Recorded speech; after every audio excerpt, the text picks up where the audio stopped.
I think this is what people don't really yet understand is that instead of just taking something away, I actually add. A lot of times we kind of know overconsumption of sugar is a problem. The execution, the consistency of it tends to be the challenge, right? It's always around us, especially in the US. And we've unfortunately, from a big food perspective, learned that, and we kind of utilize it as a, not we, but they're utilizing it as a tool for sale and for purchase, right? So all these additives in food make it more applicable, more desirable, and it's a cycle that perpetuates itself, right? So you go and eat some conventionally processed food, it makes you want to consume more.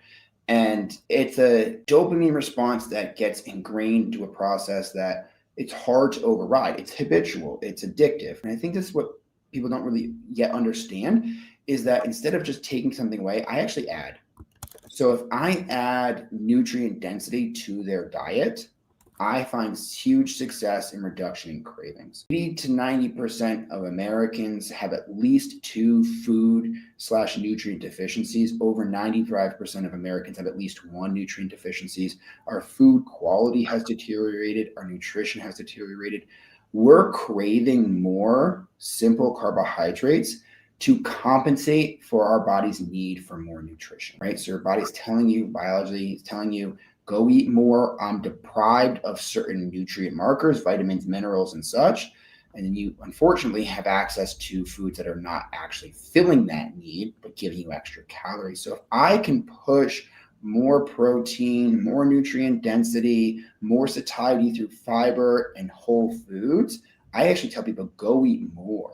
But eat these quality foods, you'll have a reduction in sugar, a reduction in cravings, reduction in overconsumption of calories. And I tell patients that if you eat heavily through the morning and midday with nutrient-dense foods, that doesn't mean high calorie. I mean, you can have a ton of food without being high calorie if it's nutrient-dense food. You will have very little cravings in the afternoon and the evening. You'll feel satiated, you'll feel energized. And it may take a few weeks to kind of flip that switch and to work on that transition. But I think it's a great, useful, and applicable tool people can use to try and work on reducing it. Because like we said, food is very addictive. And it's hard to just say, I'm not going to eat that.